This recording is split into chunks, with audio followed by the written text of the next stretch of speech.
और अब की बार तो सावन भी है और अधिक मास भी है।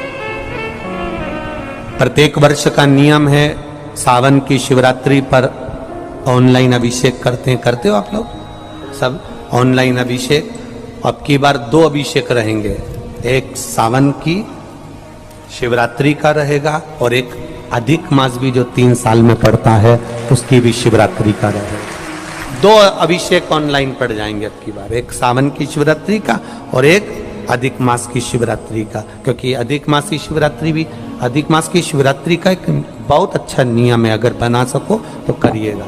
अधिक मास में जो शिवरात्रि आए प्रयास करना, अगर छोटी सी भी गुमठी लेकर बैठे हो, ठेला लगा रहे हो, व्यापार नहीं चल रहा, धन की कमी हो, पैसा नहीं हो, बहुत हताश हो गए हो, टेंशन में जिंदगी जी रहे हो, तो अधिक मास की शिवरात्रि मत छोड़ना।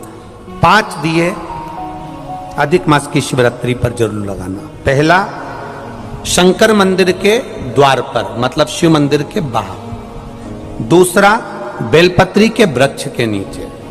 तीसरा आंवले के वृक्ष के नीचे।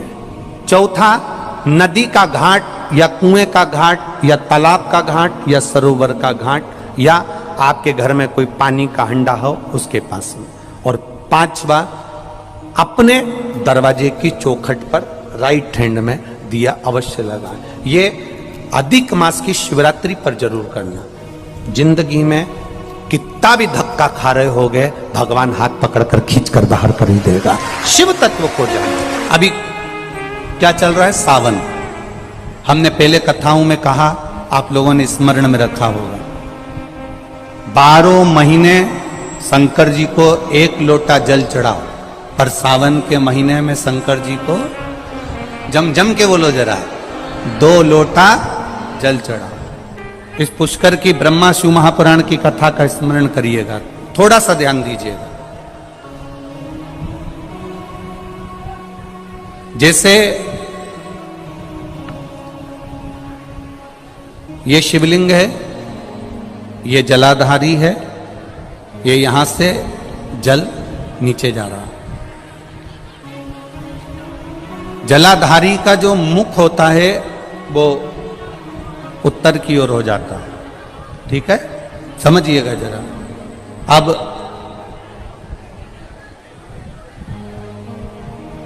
अगर मान लो लड़का 35 साल का हो गया, 36 साल का हो गया, बेटी की शादी नहीं हो रही, 35 साल हो गए, 36 साल हो गए, 40 साल हो गए, देवर देव की शादी नहीं हो रही है, किसी की शादी नहीं हो रही है, तो उसको समझना है, सावन के महीने में आप जो 2 लोटा जल लेकर जा रहे हो, उस जल को जहां जलाधारी से पानी बाहर बह रहा है, जहां जलाधारी से, जैसे ये शिवलिंग है, ये गोल जलाधारी, यहां से पानी बह रहा है, तो जल चढ़ाते समय जब आप जल को समर्पित करेंगे दोनों लोटे से, तो धार यहां से लगाते हुए धार को आपको इस शिवलिंग पर पूर्ण समर्पित करना है।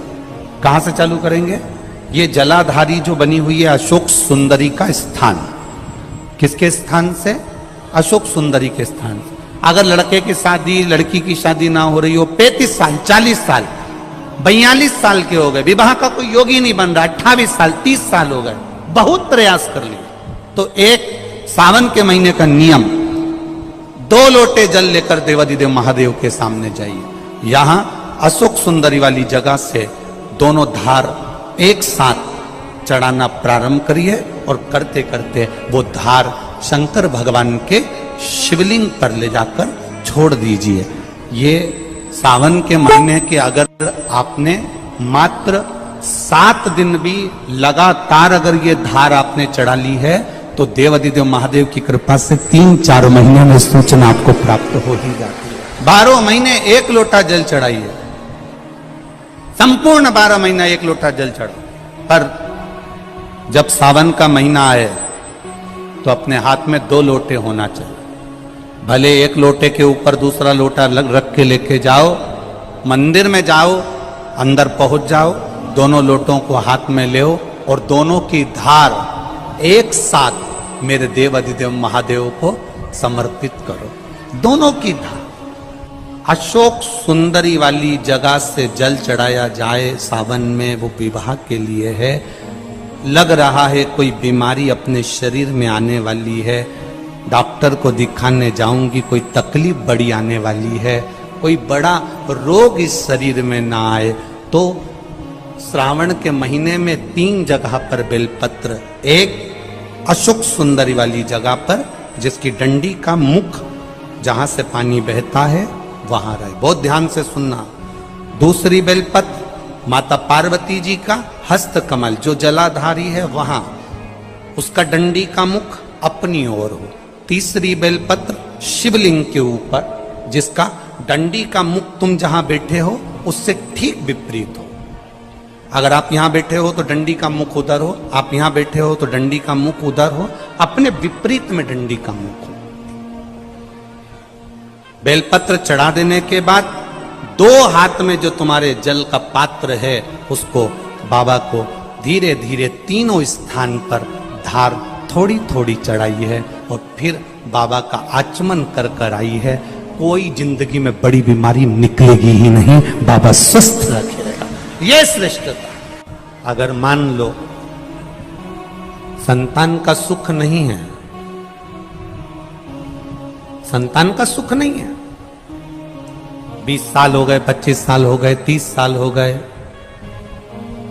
संतान का अगर सुख नहीं है तो शंकर का कोई भक्त मिल जाए, शिव का कोई उपासक मिल जाए, या कोई ब्राह्मण देव वेद शास्त्र का ज्ञान रखने वाले, अपने जीवन को सार्थकता में सात्विकता में जीने वाले, ऐसे ब्राह्मण को जोड़े से उनके बच्चों के साथ बेलपत्री के पेड़ के नीचे भोजन करा देना, खीर खिला देना, और उस खीर के भाग को पति पत्नी दोनों अवश्य पाना, उससे संतान का सुख भी मेरे बाबा प्रदान कर दे। सफेद आंकड़े की जड़ का प्रयोग करो, तुम रुका जी वाला, पर साथ में ये प्रयास करिए। देवऋषि नारद ने 3 सूत्र भगवान शंकर को प्राप्त करने के बताए, जरा बहुत ध्यान से सुनना। देवऋषि नारद ने 3 सूत्र भगवान शंकर को प्राप्त करने के बताए। पहला, शिवालय तक जाइए, शंकर को रिझाने का प्रयास करिए। मंत्र चाहे नमः शिवाय जप लो, ओम नमः शिवाय जप लो, डीले कम करो, नमः शिवाय जपो, ओम नमः शिवाय जपो, चाहे श्री शिवाय नमस्तुभ्यम जपो, चाहे महामृत्युंजय मंत्र जपो, चाहे राम कहो, चाहे कृष्ण कहो, तुम्हारी मर्जी पड़े उसका भजन करो। दूसरा, कहीं अगर मौका मिल जाए, चाहे वो टीवी के सामने मिल रहा हो, मोबाइल पर मिल रहा हो, चाहे तुम्हारे नजदीक में कहीं शिव महापुराण की कथा हो रही हो, पंडाल में बैठकर या टीवी के मध्य बैठकर या मोबाइल के सम्मुख या टीवी के सम्मुख बैठकर शिव महापुराण की कथा को सुनो। सुनना ही केवल नहीं है, सुनकर उसको अपनी जिंदगी में उतारना भी, सुनकर अपने जीवन में। और तीसरा, अगर बन सके कहीं शंकर भगवान की कथा चल रही हो, शिव महापुराण की कथा हो रही हो, और जो शिव गण आए हो कथा सुनने के लिए, जो शिव भक्त आए हो कथा श्रवण करने के लिए, जो शंकर के गण आए हो, शिव भक्त आए हो, उनको बन सके तो कुछ या पानी पिलाकर, शरबत पिलाकर, भोजन कराकर मुख उनका झूठा अवश्य कराएं, उससे हमारे यहाँ की बरकत कभी समाप्त नहीं हो। पर शिवलिंग की प्रधानता है कि पोला नहीं होना चाहिए।